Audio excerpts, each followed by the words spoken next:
Selamat siang saudara-saudara yang diberkati oleh Tuhan. Shalom semua. Shalom. Puji Tuhan kita boleh bersama-sama hadir pada siang hari ini karena kebaikan dan anugerah Tuhan. Ya, saya undang saudara-saudara untuk berdiri apabila memungkinkan. Kita akan segera mulai ibadah kita hari ini. We would like to invite everyone to stand up if that is possible. So we would like to begin the service for today, and I would like to read from 2 Corinthians chapter 4. Saya akan membacakan firman Tuhan di dalam ibadah kita pembukaan hari ini dari 2 Korintus 4 ayat ke-13. I would like to read from 2 Corinthians chapter 4 verses 13. Ya, inilah bunyinya. Namun karena kami memiliki roh iman yang sama, seperti ada tertulis, aku percaya, sebab itu aku berkata-kata. Maka kami juga percaya dan sebab itu kami berkata-kata. Karena kami tahu bahwa Ia yang telah membangkitkan Tuhan Yesus akan membangkitkan kami juga bersama-sama dengan Yesus. Wow. Dan ini akan menghadapkan kami bersama-sama dengan kamu kepada dirinya. Sebab semuanya itu terjadi karena kamu, supaya kasih karunia yang semakin besar berhubung dengan semakin banyaknya orang yang menjadi percaya, menyebabkan semakin melimpahnya ucapan syukur bagi kemuliaan Allah.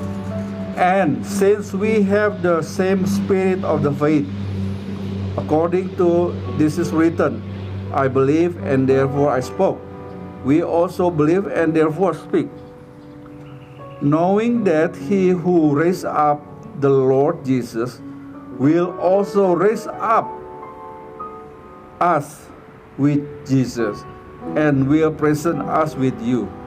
For all things are for your sake, that grace, having spread through the many, may cause thanksgiving to abound to the glory of God. Amen.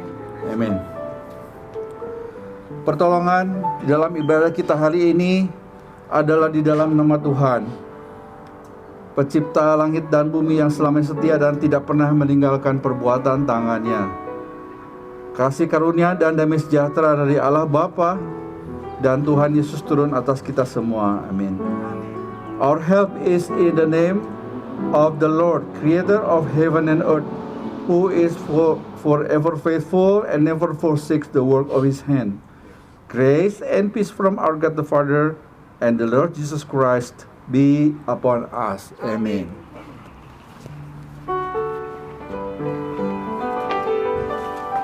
Selamat siang saudara-saudari sekalian, Bapak Ibu sekalian yang diberkati oleh Tuhan. Shalom. Shalom. Praise the Lord. Mari di weather yang a little bit cold, kita mau menari buat Tuhan, kita mau memuji Tuhan, kita mau bertepuk tangan buat Allah kita yang baik. Haleluya. Maka katakan masuk gerbangnya bersyukur. Kita mau bawa puji-pujian kita. Kita mau bersuka di hadirat Tuhan karena Dia begitu baik. Amin.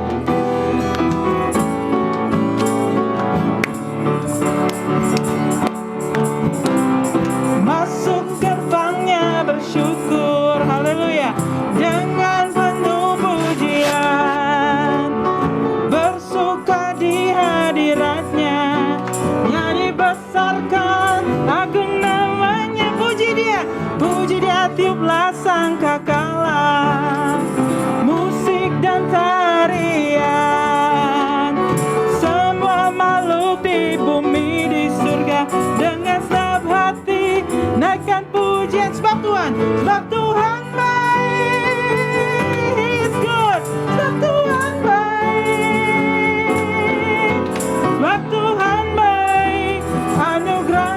kekal selamanya. Katakan sebab Tuhan baik, sebab Tuhan baik, sebab Tuhan baik, sebab Tuhan baik, anugerahnya kekal selamanya.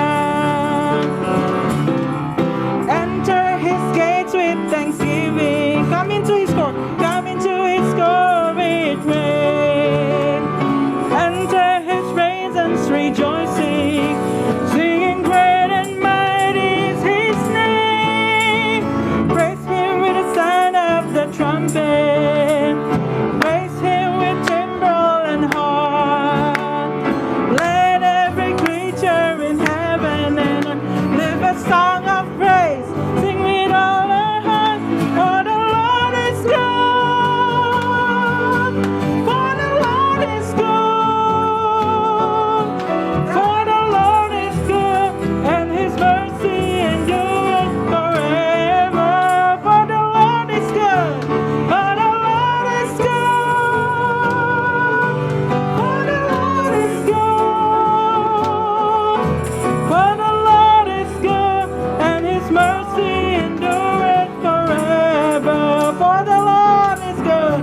haleluya. Oh, ada haleluya di tempat ini.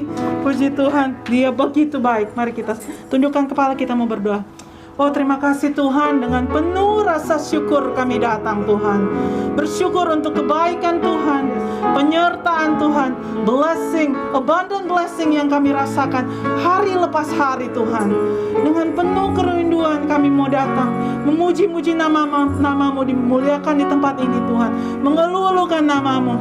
Oh Tuhan, terima kasih, terima kasih. Kami siap Tuhan. Kami siap menerima kekuatan yang baru. Kami siap menerima damai sejahtera yang dari Engkau. Dan kami siap menerima sukacita di tempat ini. Oh, di dalam nama Tuhan Yesus kami berdoa. Haleluya. Amin. Puji Tuhan. Kita tetap mau sujud di altarnya. Kita mau datang kepada Dia. Katakan, bila hati terasa berat.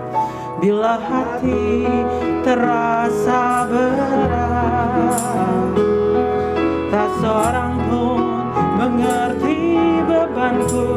Ku tanya Yesus, apa yang harus ku buat?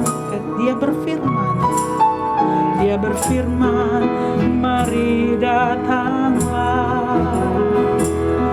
Dia selalu pedulikan aku. Ku datang Yesus. Dia pikul segala bebanku. Kita mau sujud di altarnya. Ku bawa hidupku. Ku terima anugerahnya. Dia ampuniku dan bebaskanku. Dia ubah hidupku, barui hatiku. Sesuatu terjadi saat datang di altarnya. Sekali lagi, bila hati saudara terasa berat, bila hati terasa berat, tak seorang pun mengerti bebanku. Ku tanya Yesus, apa yang harus ku buat? Dia berfirman dengan manis. Dia berfirman, mari datanglah. Oh, thank you Lord. Dia selalu pedulikan aku. Ku datang Yesus. Dia pikul segala bebanku. Sujud di altarnya. Sujud di altarnya. Ku bawa hidupku. Ku terima anugerah.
Tuhan tidak ada yang tersembunyi, amin. Di hadirat Tuhan tidak ada yang tersembunyi. Tetap kita mau ulu-ulukan Tuhan di tempat ini. Kita mau puja Dia. Sampai kita mau berikan suara kita yang terbaik. Sampai kalau bisa Branwir itu di depan sana mendengarkan suara kita. Amin. Puji Tuhan.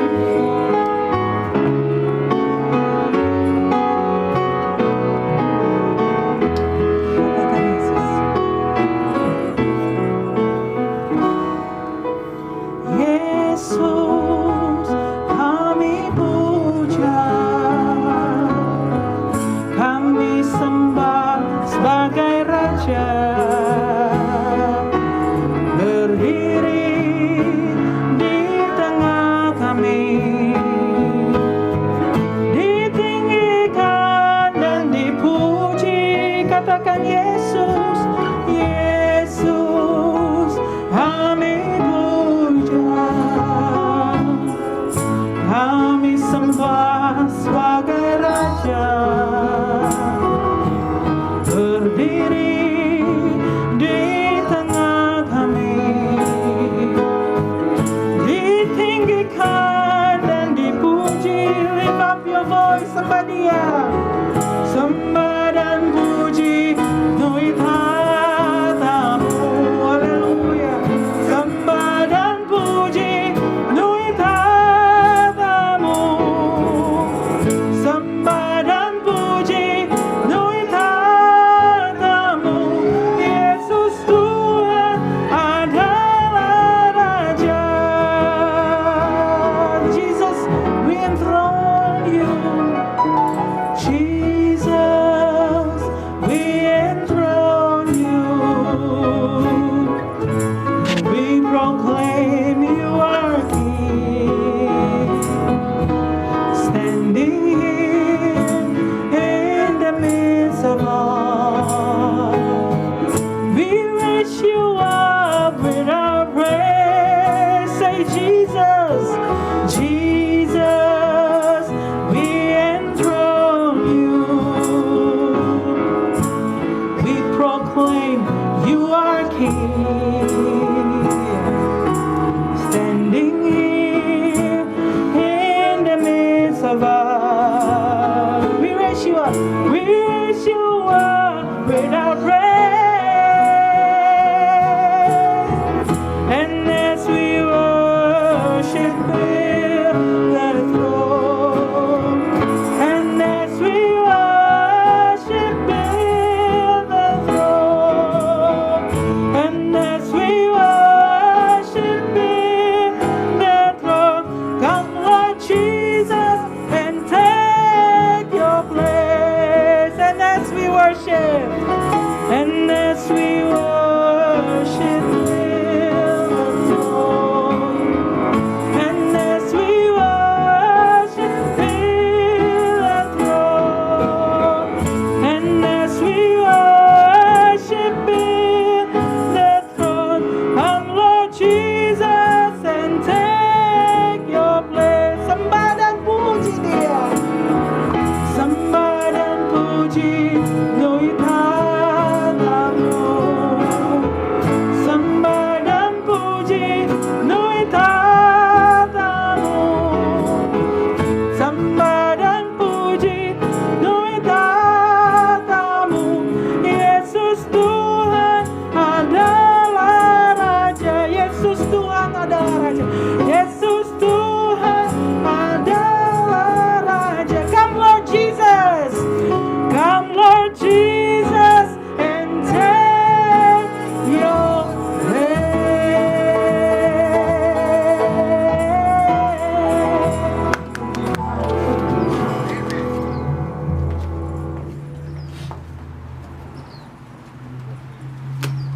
Salam saudara yang kasih dalam Tuhan Yesus.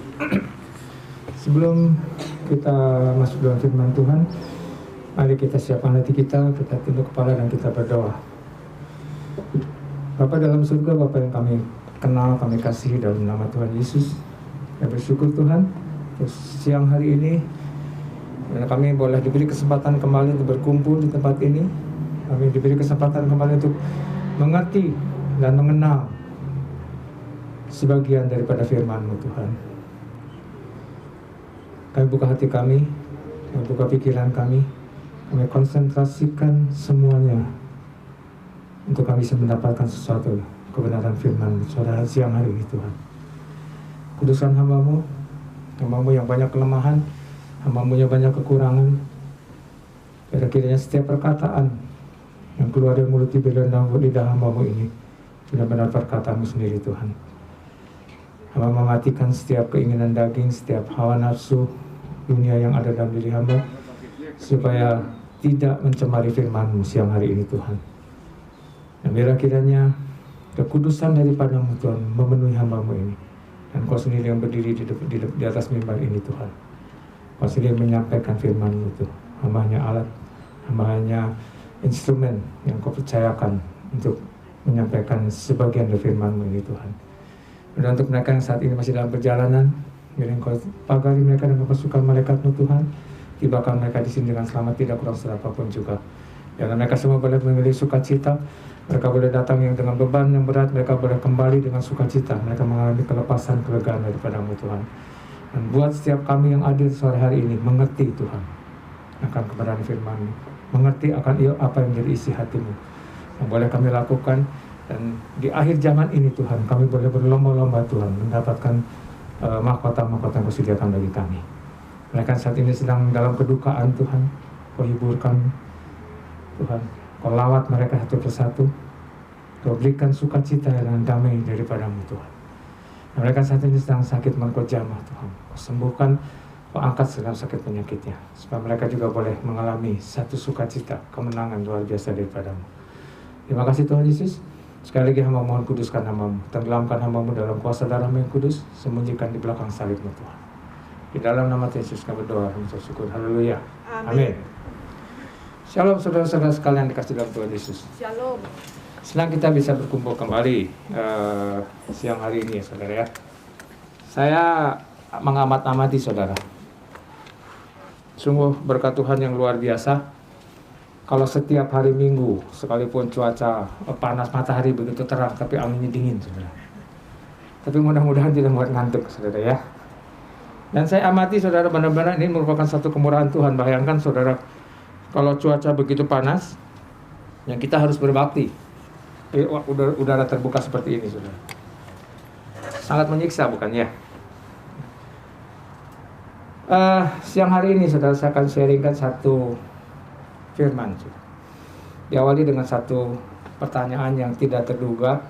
Pertanyaan itu muncul di dalam hati saya, saudara. Dalam pertanyaan ini tidak pernah terpikirkan oleh saya, saudara. Ya. Kenapa saya tidak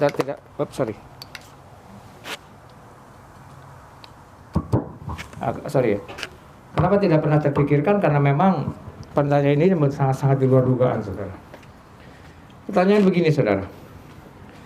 Ketika kita berterima Tuhan Yesus, atau tepatnya ketika kita berkomit, saudara ya, kita mengambil keputusan, kita terima Tuhan Yesus. Sebenarnya apa yang jadi tujuan kita? Kalau mungkin ada yang mau jawab. Kalau ketika kita terima Tuhan Yesus, kita bertobat, kita menjadi orang Kristen, saudara ya. Apa sih tujuan yang ada dalam hati kita? Yang pasti, keselamatan, saudara ya. Hal lain apa saudara yang mungkin ada terpikir dalam pikiran kita? Ada banyak kita dengar saudara. Jadi orang Kristen enak loh, diberkati. Betul nggak? Ya. Jadi orang Kristen itu enak loh. Karena Tuhannya itu Tuhan yang benar-benar Maha Kuasa, Tuhan yang bisa menyembuhkan kalau kita sakit. Atau jadi orang Kristen itu enak loh saudara. Hidup dengan damai, ya kita aman, ya senantiasa dalam perlindungan Tuhan. Hidup itu orang Kristen itu sepertinya nggak usah perlu tegang, gitu saudara ya. Nah, kalau kita tarik kesimpulan dari semua yang kita uraikan tadi, saudara, kira-kira itu apa, saudara? Kesimpulannya intinya adalah kita mau ambil sesuatu, kita mau raih sesuatu, we want to get something from the Lord, right? Kita mau ambil sesuatu dari Tuhan, benefit istilahnya saudara ya. Nah, Sekarang kemudian kita balik pertanyaannya, saudara. Ketika Tuhan Yesus menerima kita sebagai anaknya, sebagai jemaatnya, apa yang tujuan Tuhan Yesus? Ketika Tuhan turun ke dalam dunia, dia mengambil keputusan, dia turun ke dalam dunia untuk menyelamatkan kita semua, yang melepaskan kita dari kebinasaan, kuasa-kuasa maut, saudara ya. Apa tujuan Tuhan? Dia cuma menyelamatkan, betul nggak? Tujuan Tuhan mau menyelamatkan kita semua. Tujuan Tuhan mau agar supaya kita yang semula harusnya binasa, kita boleh mendapatkan hidup yang kekal, kita boleh diselamatkan. Kesimpulannya apa? Forgive. Dia memberikan. Dia tidak menarik sesuatu dari kita. Ya, sangat wajar kalau dia tuntut sesuatu sebetulnya dari kita, saudara. Kamu sudah saya tebus, kamu harus berikan sesuatu pada sebagai timbal balik. Seperti halnya, saudara, ketika kita memuja kuasa kegelapan, kita ingin kaya, kita datang ke Gunung Kawi, saudara. Ada syarat nggak? Ada. Ya, syaratnya itu biasanya bawa ayam yang hitam. Ya, entah kenapa maunya hitam, saudara ya. Tapi di samping itu juga dia minta sesuatu. Biasanya apa yang kita sayangi? Itu mungkin anak kita, itu mungkin cucu kita, itu mungkin siapa. Tapi ketika Tuhan menebus kita, dia minta sesuatu dari kita. Kalaupun dia minta sesuatu, saudara, bukan keuntungan dia. Kalau dia pun dia minta sesuatu dari diri kita, kembalinya untuk kita sendiri, saudara. Ya. Nah, sekarang gini. Ketika Tuhan itu menebus kita, saudara ya, sebetulnya apa sih untungnya buat Tuhan? Kalaupun kita nggak ditebus, Tuhan rugi nggak? Sama sekali nggak rugi, bukan? Karena ketika zaman Nuh juga, Tuhan bisa habis itu semua manusia yang ada di dunia ini dengan air bah. Sekarang pun juga, saudara, dengan masalah COVID ini, saudara, berapa banyak jiwa yang sudah meninggal, yang sudah mati sia-sia, boleh dibilang. Bagi Tuhan sebetulnya tidak ada untung yang menebus kita. Ya. Nah, apa yang membuat Tuhan mau berbuat seperti itu untuk kita semua? Kira-kira apa, saudara, yang membuat Tuhan mau mengorbankan nyawanya? Ya, bukan sekedar mengorbankan nyawanya. Kalau orang mau mati ditembak enak, saudara ya, langsung mati. Dicambuk dulu. Ya, kita berkata bahwa sampai waktu dia dicambuk, dagingnya itu terbawa. Rasanya seperti apa, saudara? Buat apa sih susah-susah Tuhan mau menebus kita sampai dengan jalan seperti itu? Karena dia punya satu kasih, saudara. Dan kasih itu bukan kasih yang sekedar kasih, tapi yang dikenal dengan unconditional love, kasih yang tidak bersyarat, saudara. Ya. Itulah sebabnya, saudara, judul firman Tuhan yang saya sharingkan hari ini adalah, apakah kita ini orang Kristen asli atau kita ini Kristen fotokopi? Judulnya sangat menarik, saudara. Ketika saya dapat judul ini, saya menarik juga. Bukankah kita hidup ini kan, hidup kita sebagai orang Kristen memang hidup kita memfotokopi dari Tuhan Yesus, betul nggak? Ya, fotokopi itu apa, saudara? Fotokopi itu terlihat seperti asli, tapi bukan asli, betul nggak? Ya, ketika kita mengkopi sesuatu, ya terlihatnya seperti asli, tapi sebetulnya itu bukan asli. Banyak orang Kristen, ya saya tidak sedang menghakimi siapapun juga. Nah, ini firman ini berbicara pada saya juga. Ada banyak orang Kristen saat ini yang sebetulnya tidak sadar bahwa kita ini sebetulnya hanya fotokopi. Kelihatan seperti Kristen tapi bukan Kristen. Dari mana kelihatannya? Dari sikap kita. Ya. Mungkin kita bisa berpura-pura, saudara ya. Saya bisa berpura-pura ramah kepada saudara-saudara sekalian. Di gereja kita ketemu, shalom, selamat pagi, selamat siang, Tuhan berkati, bisa begitu, saudara ya. Tapi Tuhan lihat hati kita, saudara. Bagaimana dengan hati kita? Apakah benar kita ini ketika kita mengucapkan shalom, saudara sekalian, betul ada keluar dari hati kita? perkataan salam damai sejahtera itu keluar dari hati kita. Atau kita kata saya misalnya contoh ya, salam Bu Yanti, apa kabar? Dalam hati, ya muncul lagi nih orang bermasalah terus, misalnya saudara ya. Itu adalah hati kita saudara. Berbicara tentang kekristenan saudara, saya mencatat di sini ada satu perkara yang begini. Itu tidak herannya banyak orang Kristen saudara yang ketika dia menghadapi masalah, ya ketika dia berhadapan pada masalah, dia mulai menggerutu, dia mulai ngomel saudara ya. Ketika dia mungkin sakit, ya dia mengharapkan kesembuhan, dan kesembuhan itu tidak datang saudara. Jadi dia alami, dia mulai ngamuk, dia mulai marah, dia mulai ngomel sama Tuhan.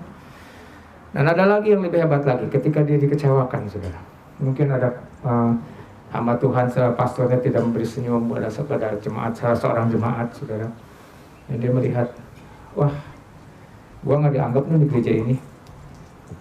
Karena yang lain disalamin, yang lain dikasih senyum, gua enggak nih. Udahlah, buat apa ke gereja lagi. Ada banyak orang seperti itu saudara.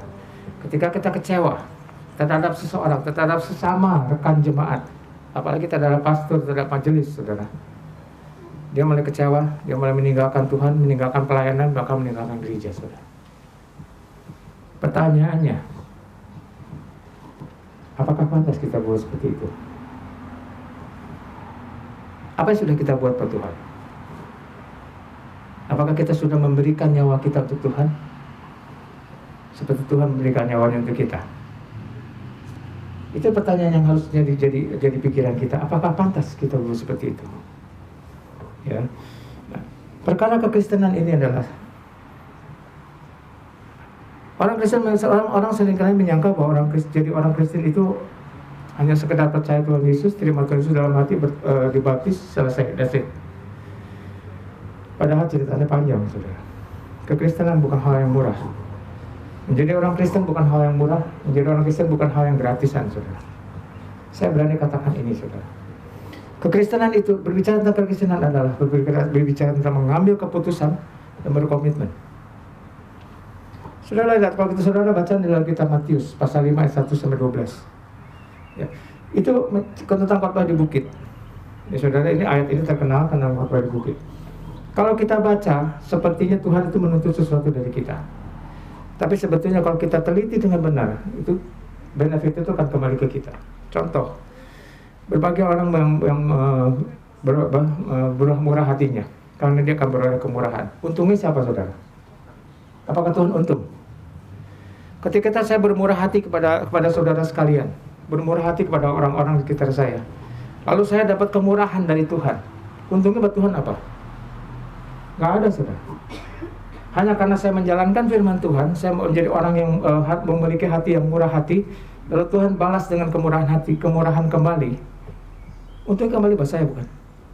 Demikian juga dengan saudara, kalau saudara bermurah hati pada orang lain, ya, dan saudara boleh kemurahan dalam segala hal, itu untungnya buat saudara, bukan buat Tuhan. Ya. Nah, berbicara Kristenan adalah berbicara tentang mengambil keputusan dan berkomitmen, saudara. Tidak hanya sekedar mengambil keputusan. Ketika di dalam kitab Matius pasal 4, 18-22, murid Tuhan Yesus dipanggil, Tuhan Yesus bertanya apa? Tinggalkan jalanmu, ikutlah aku. Pada saat itu, saudara, kira-kira Tuhan Yesus itu seperti apa? Apakah Tuhan Yesus itu konglomerat? Apakah Tuhan Yesus itu seorang yang kaya raya?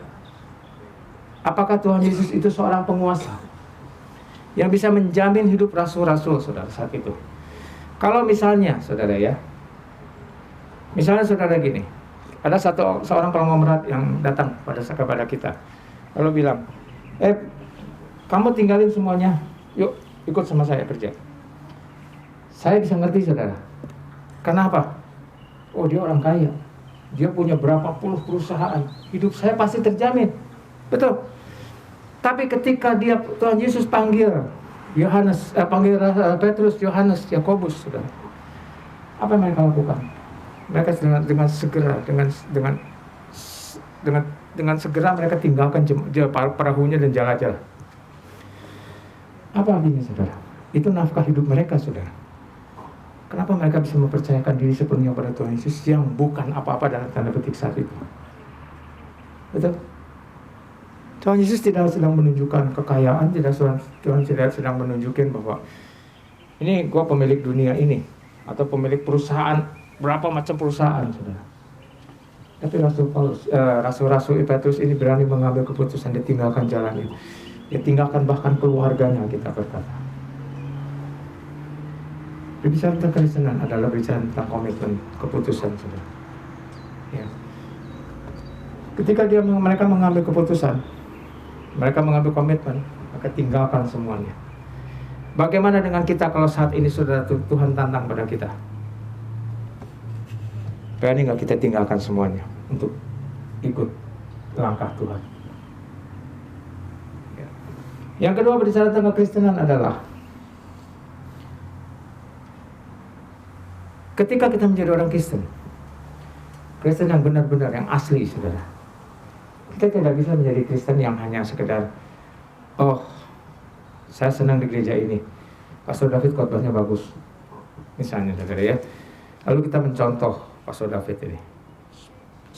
Ya, kita mencontoh Pastor David. Oh, Pastor David bilang gini, saya harus begini. Oh, Pastor David bilang gini, saya harus begini. Bicara kekristenan juga bukan masalah bahwa kita sudah baca Alkitab dari Kejadian sampai Wahyu berulang kali, bahkan kita hafal sampai titik komanya, saudara. Enggak.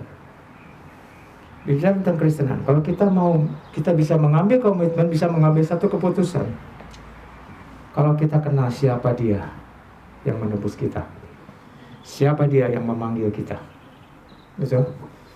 Ya. Kalau saya panggil Pak Rajen, kayak saya kenal Pak Rajen kenal saya. Ya. Dan Pak Rajen tahu persis siapa saya. Itu akan mudah.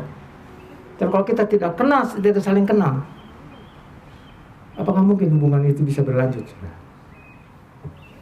Perlu satu pembinaan, bukan? Demikian kita dengan Kristus, dengan Tuhan. Sebagaimana hubungan pribadi kita dengan Tuhan, itu akan membuat kita semakin erat dengan Tuhan. Ya. Dengan lewat pengenalan pribadi kita bisa membaca hatinya Tuhan. Kita bisa melihat, merasakan apa yang Tuhan rasakan. Kasih itu akan muncul dengan sendirinya. Firman Tuhan berkata kasih itu jangan pura-pura. Betul? Ya, banyak dengan kita kasih yang berpura-pura, saudara, tanpa kita sadari. Tapi Tuhan yang Tuhan mau, yang Tuhan kehendaki dari kita adalah kita memiliki kasih yang benar-benar murni yang keluar dari hati kita. Ketika kita memiliki kasih yang Tuhan miliki, apapun yang Tuhan minta, pasti kita akan melakukannya dengan senang hati, saudara. Ya. Nah, kemudian bicara tentang kekristenan. Yang pertama tadi adalah bicara tentang keputusan dan komitmen. Yang kedua adalah pengenalan pribadi. Ya.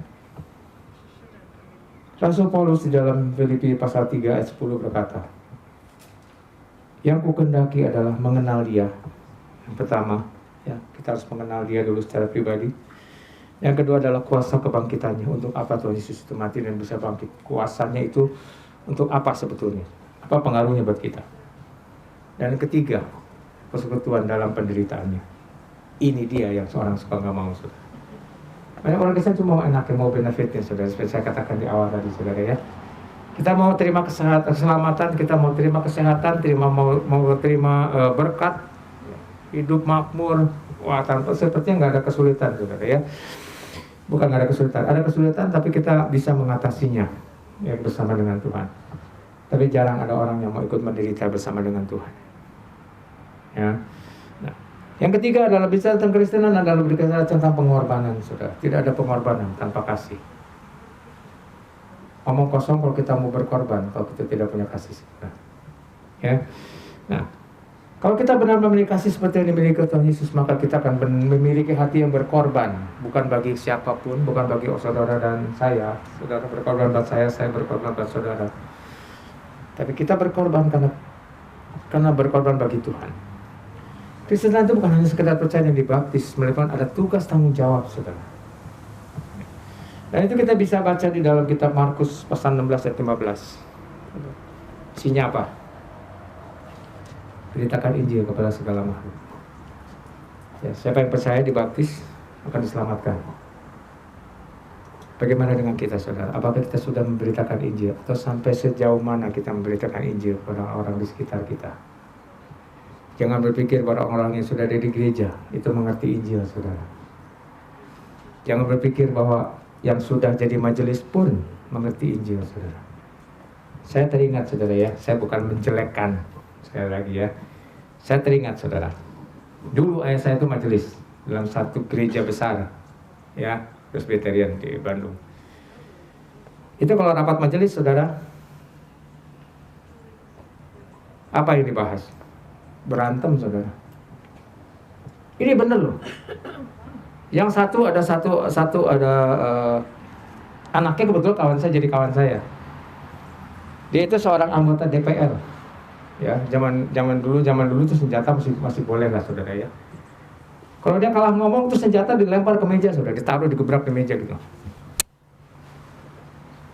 Jadi jangan berpikir bahwa sudah jadi majelis itu benar-benar tahu firman Tuhan, saudara. Ya, banyak pendekar, bukan pendeta, banyak pendekar di gereja, saudara. Ada satu gereja yang belum lama ini terjadi, saudara ya. WL-nya kelihatannya rohani, saudara. Sangat rohani. Dia kalau bawa pujian enak, saudara. Suatu saat entah gimana, itu si main keyboard salah ngasih intro, saudara. Dia bingung mau masuk. Dia merasa dipermalukan. Tahu apa yang diperbuat? Habis kebaktian, dia balik digampar tuh yang main keyboard. Di panggung, saudara. Ada banyak preman di gereja, saudara. Jadi bukan preman bertobat masuk gereja, orang gereja bertobat jadi preman, saudara. Ada banyak. Nah, yang saya mau tekankan di sini, saya mau katakan bukan soal aibnya, saudara ya. Tapi saya mau lihat begini. Bagaimana kita memiliki satu pengorbanan? Ya. Bagaimana kita ini sebetulnya dipanggil Tuhan dengan satu tujuan tertentu. Kita ini orang-orang Kristen ini harusnya kita sadar bahwa kita ini adalah perpanjangan tangan Tuhan untuk menjangkau jiwa-jiwa. Dan jangan pernah berpikir bahwa Tuhan itu tidak bisa mentobatkan seluruh dunia oleh tangannya dia sendiri. Bisa, saudara. Banyak bukan kesaksian orang-orang Muslim yang bertobat karena didatangi Tuhan secara pribadi. Ya, Pendeta Yusroni, saudara mungkin kenal kan? Ya, dia didatangi Tuhan secara pribadi. Bisa, saudara. Tapi kalau Tuhan berbuat itu terus menerus, kita sebagai orang Kristen yang ditebus Tuhan dengan darahnya, dengan nyawanya, apa kerja kita? Lalu ketika kita mati nanti, saudara, kita berhadapan dengan Tuhan. Itu mahkota yang segitu banyak di surga buat apa, saudara? Ada dari kita yang akan dapat mahkota? Nggak ada, saudara. Nah, tujuan Tuhan itu memanggil kita semua. Ya. Tujuannya adalah satu, bahwa kita ini untuk menjadi perpanjangan tangan Tuhan. Kita ini berbuat sesuatu untuk menjangkau banyak jiwa. Ya. Nah, yang terakhir adalah kekristenan itu juga artinya apa, saudara? Kekristenan itu bukan sekedar Kristen ke gereja rajin, tidak. Ada satu cerita menarik dalam Kisah Rasul 3 ayat 1 sampai dengan 10, saudara. Saudara mungkin tahu ceritanya tentang Petrus menyembuhkan orang lumpuh di gerbang indah Bait Allah, saudara ya. Gerbang indah, namanya indah, tapi tidak indah bagi orang ini, betul nggak? Dia lumpuh sejak lahir. Nah, di gerbang indah ini ada satu kejadian yang sangat menarik, saudara. Ketika Petrus berhadapan dengan orang ini, saudara, orang ini meminta sedekah karena dia lumpuh, saudara ya. Lalu apa yang Petrus katakan? Emas dan perak tidak ada padaku, tapi apa yang aku miliki aku berikan kepadamu. Ya, berbicara tentang emas dan perak bukan berarti bahwa Petrus dan Yohanes kalau salah waktu itu tidak punya emas dan perak. Tapi emas dan perak ini menyimbolkan, membuat suatu simbol adalah kita semua tahu emas dan perak itu benang yang sangat berharga, bukan sangat bernilai. Tapi yang Petrus tawarkan adalah lebih dari emas dan perak itu sendiri, yaitu kesembuhan. Ya. Kalau Petrus memberikan emas dan perak sekalipun kepada orang lumpuh ini, selamanya dia akan tetap jadi pengemis. Selamanya dia akan tetap jadi orang lumpuh. Dan selamanya juga dia akan tetap menjadi beban orang lain, di mana dia akan, kita berkata bahwa setiap kali orang-orang membawa dia di istilahnya digendong, saudara ya, ditaruh di gerbang indah bait Allah. Tapi yang Petrus lakukan apa? Demi nama Yesus orang Nazaret, bangkit dan berjalanlah. Yang menarik lagi apa, saudara? Apakah ketika Petrus bilang dalam nama Yesus kamu bangkit dan berjalan, lalu Petrus masuk aja ke bait Allah? Kira-kira orang itu bisa berdiri nggak, saudara? Lumpuh udah sejak lahir. Ya kalau lumpuh karena sakit, dia pernah jalan. Saudara ya, dia tahu cara berdiri gimana, cara jalan gimana.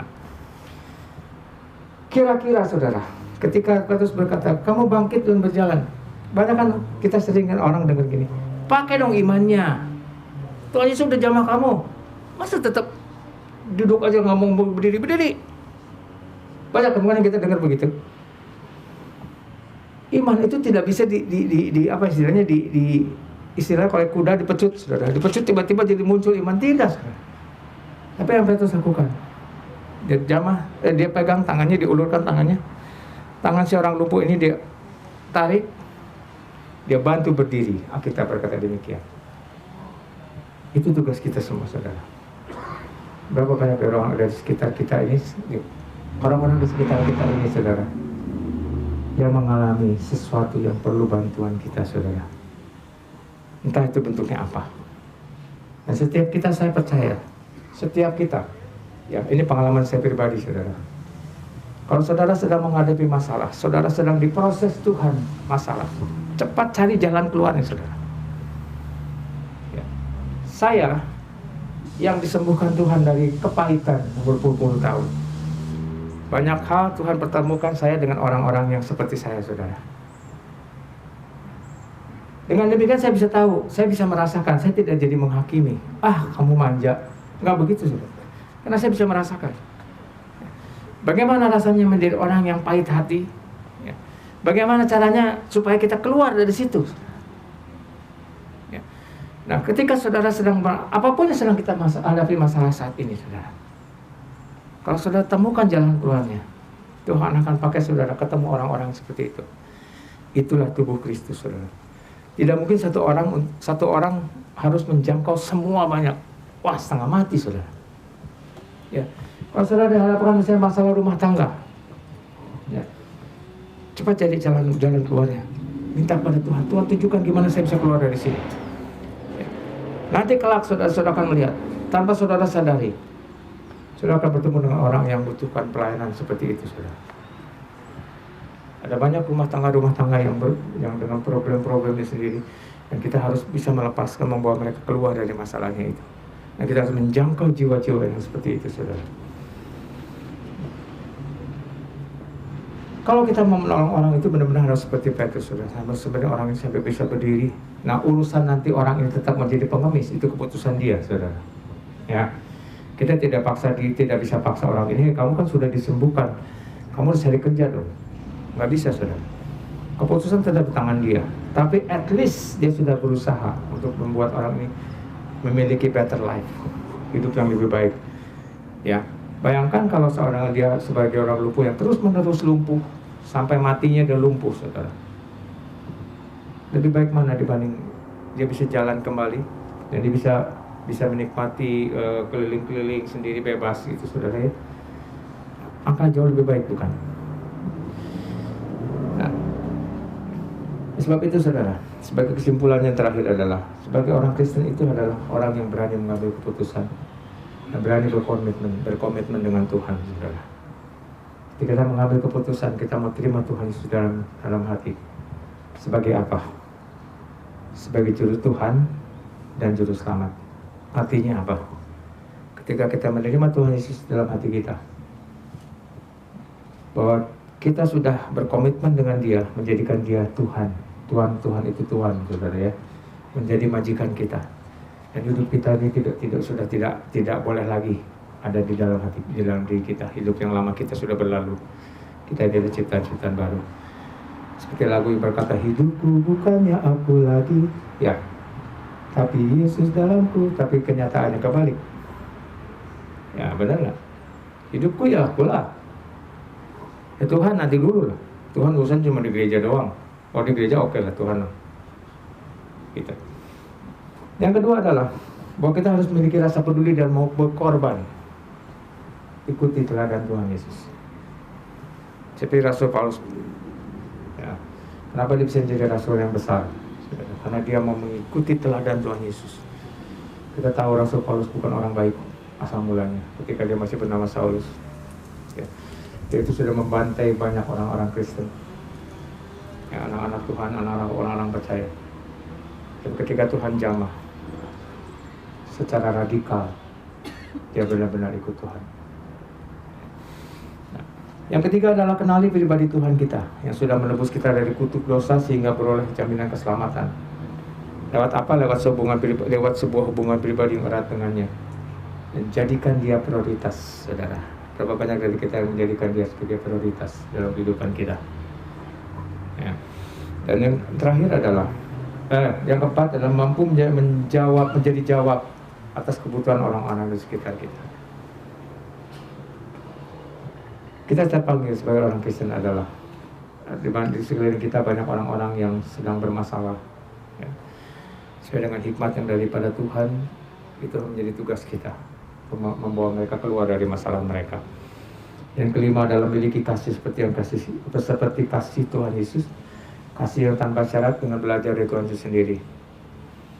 Lewat mana prosesnya? Lewat Matius pasal 11 ayat 29. Pikulah kuk yang kupasang dan belajarlah kepadaku, karena aku lemah lembut dan rendah hati, dan jiwamu akan mendapat ketenangan. Sampai sini firman Tuhan, saudara. Mari kita introspeksi diri kita masing-masing, saudara. Sampai di mana kita kekristenan kita saat ini? Apakah kekristenan kita sudah menghasilkan buah? Kalau menghasilkan buahnya itu seperti apa? Saudara, ada banyak buah yang tidak bisa dimakan. Ada buah yang memang kelihatannya enak tapi juga beracun. Ya. Ada juga buah yang benar-benar bisa dimakan. Ya, seperti apa yang buah yang kita hasilkan yang keluar dari kekristenan kita, saudara? Apakah hidup kita ini sudah menjadi garam? Ya. Apakah hidup kita sudah menjadi terang bagi orang-orang sekitar kita? Mari kita tundukkan kepala dan kita berdoa. Bapak, terima kasih Tuhan. Kami percaya Engkau sangat mengasihi kami, saudara. Tuhan. Karena itu ada banyak saudara-saudara kami yang masih Kau pedulikan, Tuhan. Masih Kau ajarkan dengan firman-firman-Mu, Tuhan. Masih Kau tegur dengan firman-firman-Mu, Tuhan. Karena firman-Mu berkata, barang siapa Kau kasih, dia akan Kau hajar. Terima kasih Tuhan untuk hajaran-hajaran-Mu, Tuhan. Tapi buat kami tidak menjadi hancur karena ajaran yang Kau berikan pada kami. Buat setiap kami tidak menjadi orang Kristen yang akhirnya kalah, Tuhan. Dan jadikan kami sebagai pemenang-pemenang, Tuhan. Mampukan kami untuk keluar dari setiap masalah kami, karena kami tahu ada satu proyek besar, ada satu rencana-Mu yang besar lewat hidup kami masing-masing. Sore hari ini kami mohon kepadamu, Tuhan, pertajam hikmat-Mu dalam hidup kami, dalam pikiran kami masing-masing, supaya setiap kami bisa menangkap apa yang menjadi maksud-Mu. Setiap kami bisa mengerti akan apa yang jadi isi hati-Mu, Tuhan. Seringkali kami tidak mampu, Tuhan. Karena keterbatasan kami, karena kebodohan kami, karena kedegilan hati kami mungkin, Tuhan. Tapi kami mau, Tuhan. Berikan pada kami, setiap kami hati yang rela, Tuhan, untuk Kau bentuk. Berikan pada setiap kami hati yang bisa mau mengikuti setiap apapun juga yang Kau inginkan lewat hidup kami, Tuhan, untuk kami lakukan. Mampukan kami, Tuhan, untuk berdiri di atas kaki kami, menapaki jalan demi jalan, sekalipun itu sukar, berbatu-batu, mungkin berduri, untuk kami bisa sampai kepada tujuan kami, tujuan di mana Engkau ada nanti, Tuhan, dan bertemu dengan Engkau. Kami boleh menengadahkan wajah kami untuk memandang wajah-Mu, Tuhan. Kami dengan segala keterbatasan kami, Tuhan, kami ingin terus berjalan bersama dengan Engkau, Tuhan. Pegang setiap tangan kami, Tuhan, supaya kami tidak menyasar kemana-mana, Tuhan. Jadi kami tetap ada di dalam jalur rencana-Mu, betapapun itu berat Tuhan. Saat ini kalau kami yang tidak atau belum mengerti Tuhan, apa maksud dan rencana-Mu, ampuni kami Tuhan. Mampukan kami untuk mengerti Tuhan, bahwa penebusan-Mu terhadap kami, penebusan yang Tuhan lakukan atas dosa-dosa kami, itu bukan perkara-perkara yang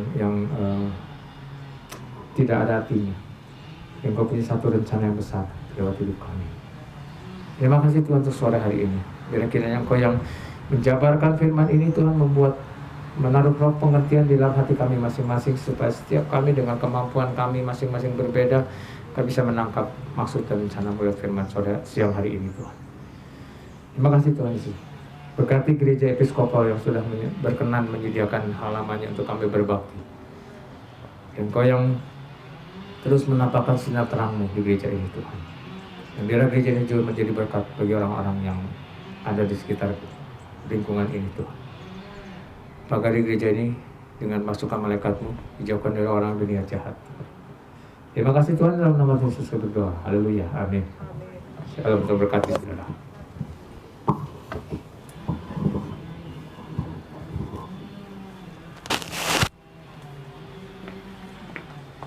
Puji Tuhan, what a powerful message today, amen. Amin.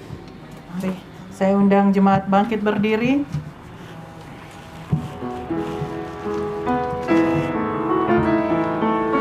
Mari kita mau pada siang hari ini kita diingatkan kembali. This past year has been all about me, right? Saya. Tapi mari pada siang hari ini kita mau recommit ourselves, our love to the Lord, recommit our love to our neighbors. Dan kita akan menjadi pemenang-pemenang buat Tuhan kita.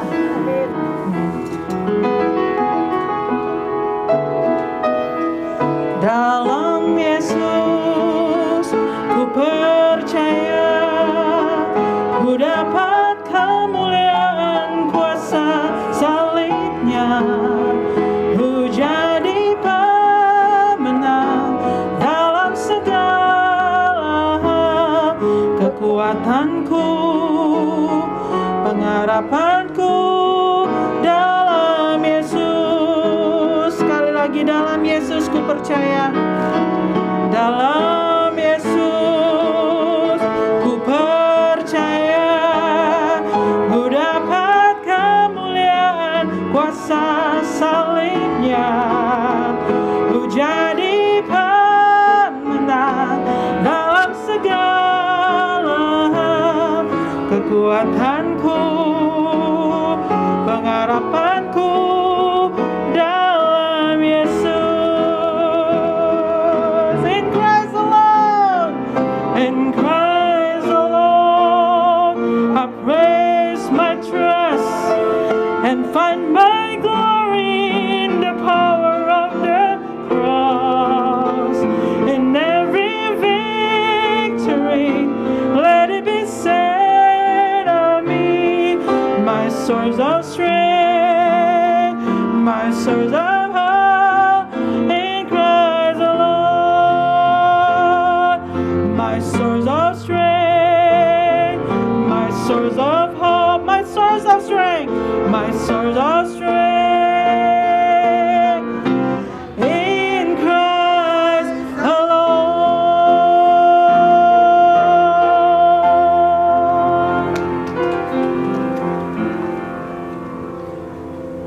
Now the time has come for us to lift our intercessory prayer. Waktunya tiba, kita akan menaikkan doa syafaat. Sementara kita di Amerika diberitakan bahwa kita sudah bisa, yang terutama yang sudah divaksin, tidak usah pakai mask lagi katanya. Dan kita banyak restoran-restoran mulai dibuka, semua sekolah mulai lagi. Di India kita tahu masih bahkan sedang meratap karena mereka semua ditimpa oleh badai COVID yang ganas dan tidak cukup persediaan oksigen, tabung oksigen tidak cukup. Oksigen it's not enough in India. So let's pray for India, let's pray also Indonesia, and maybe Costa Rica and other area as well, Brasilia and so forth. Let's pray. Tuhan, kami bersama-sama datang ke hadapan hadirat-Mu sementara di bagian negara kami ini, di sini kami bersyukur badai COVID mulai mereda. Gereja Episkopal minggu depan sudah mulai beribadah di dalam lagi. Kami teringat di India, keadaan begitu menyedihkan. Ya Tuhan, kunjungilah mereka di sana. Lord, have mercy on the people in India. Come and visit them with your Holy Spirit. Bring them to you and to the healings that you are the one who can heal. You are the one who is perfect. You are the one who can bring salvation to the people in India. Engkaulah yang dapat menyelamatkan orang-orang di India di sana Tuhan. Mereka juga umat manusia ciptaan-Mu. Kami berdoa bagi Indonesia. Kami berdoa juga bagi Costa Rica. Kami berdoa bagi Filipina. Kami mohon Tuhan Engkau akan mengunjungi negara-negara ini juga. Memberikan kehadiran-Mu, kemurahan-Mu di sana. Bapa, kami juga berdoa bagi pergumulan-pergumulan yang lain, bukan saja penyakit fisik, tetapi juga perdamaian antara partai-partai, antara Demokrat, Republikan. Kami berdoa Tuhan, mohon Tuhan sendiri yang dengan kasih-Mu akan membawa perdamaian kepada partai-partai ini, dan membawa yang terbaik daripada pendapat-pendapat mereka pada akhirnya akan menjadi berkat bukan saja bagi Amerika tapi juga bagi negara-negara yang lain. Bapa, kami juga berdoa bagi gereja-gereja-Mu Tuhan. Kami tahu juga betapa berbedanya antara gereja-Mu yang sekarang ini dengan gereja pada waktu zaman Rasul dahulu. Dahulu para Rasul dapat mengatakan, emas perak kami tidak punya, tapi kami punya nama Tuhan Yesus, dan membangkitkan orang yang lumpuh dari lahir bahkan. Tapi sekarang emas dan perak gereja-Mu banyak mempunyainya, tetapi tidak mempunyai atau kekurangan nama Yesus untuk menyembuhkan orang-orang yang sakit. Tuhan, itu juga terjadi pada gereja kami. Kami mohon dengan rendah hati, mohon Tuhan akan membawa kembali hadirat-Mu dengan kuasa-Mu di tengah-tengah kami semua. Tuhan, kami perlu akan pernyataan-pernyataan mujizat-Mu Tuhan, karena banyak masalah di dunia ini yang masih belum bisa diselesaikan hanya dengan kekuatan kami manusia, usaha kami manusia. Masih banyak sekali diperlukan. Saudara-saudara kami yang sedang ada pergumulan, banyak memerlukan kuasa pertolongan-Mu ya Tuhan. Minggu depan, hari peringatan Roh Kudus-Mu dicurahkan pada gereja yang mula-mula. Kami berdoa Tuhan, we pray that Tuhan Roh Kudus-Mu akan dicurahkan lagi secara dahsyat di mana saja yang Tuhan pilih, tapi kami rindu terjadi pada kami juga. Kami mohon Tuhan supaya kami boleh rasakan perbedaannya antara roh daging dan roh manusia, perbedaan antara kekuatan manusia dan kekuatan yang dari Tuhan sendiri. Tuhan, kami berdoa supaya anak-anak-Mu boleh mengalami akan mujizat-Mu. Kini kami berdoa bagi keluarga Tante Judy yang baru ditinggalkan oleh Tante Judy. Terima kasih Tuhan sudah menyelamatkan Tante Judy dan dia ada senang bersama Tuhan di sana. Tapi kami berdoa, hiburkanlah keluarganya, persatukan keluarganya yang belum percaya kepadamu, sehingga mereka juga boleh dibawa percaya kepadamu, ya Tuhan. Bapa, kami juga berdoa bagi semua saudara-saudara kami yang sedang berduka cita. Mohon Tuhan yang akan datang dan menghiburkan mereka sendiri lewat orang-orang yang dipakai Tuhan, atau langsung dengan kuasa Roh Kudus-Mu, Engkau mampu untuk menolong mereka semua. Kami juga berdoa bagi saudara-saudara kami yang masih tetap bergumul dalam soal pekerjaan, soal tempat tinggal, tempat mencari rumah. Kami mohon Tuhan membimbing mereka semua sehingga boleh menemukannya. Bapa, kami berdoa juga bagi saudara kami yang masih ada pertentangan dalam keluarganya. Mohon kiranya Tuhan yang menyempurnakan mereka masing-masing makin dekat pada Tuhan dan makin dekat satu dengan lainnya. Kasih-Mu kiranya mempersatukan mereka semua. Pada akhirnya kami bersama mau berdoa Bapa kami. Bapa kami yang di surga, dikuduskanlah nama-Mu. Datanglah kerajaan-Mu, jadilah kehendak-Mu di bumi seperti di surga. Berikanlah kepada kami pada hari ini makanan kami yang secukupnya. Dan ampunilah kami akan segala kesalahan kami, seperti kami juga mengampuni orang yang bersalah pada kami. Janganlah membawa kami ke dalam pencobaan, tetapi lepaskanlah kami daripada yang jahat. Karena Engkau-lah yang mempunyai kerajaan dan kuasa dan kemuliaan sampai selama-lamanya. Amin, amin. Jemaat kasih Tuhan, terimalah akan berkat Tuhan, anugerah daripada Tuhan Yesus Kristus yang terus-menerus mengalir dan cukup untuk mengatasi semua problem-problemmu. Kasih Allah Bapa yang berada di balik semua penderitaan yang sedang kau alami, dan persekutuan dengan Roh Kudus-Nya, Allah yang nyata, Allah yang hadir dengan kuasanya, mau mengubah hidupmu, menyertai kita semua dari sekarang sampai kita berjumpa kembali, bahkan berjumpa dengan Tuhan Yesus dan hidup kekal selama-lamanya. Haleluya. Amin.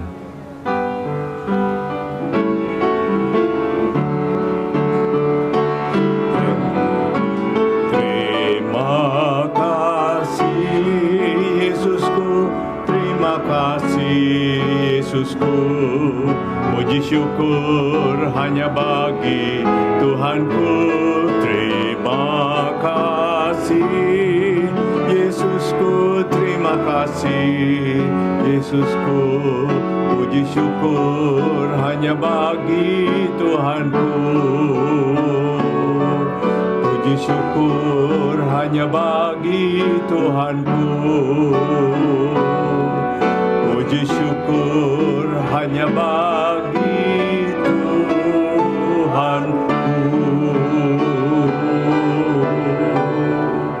Amin. Tuhan memberkati semua saudara.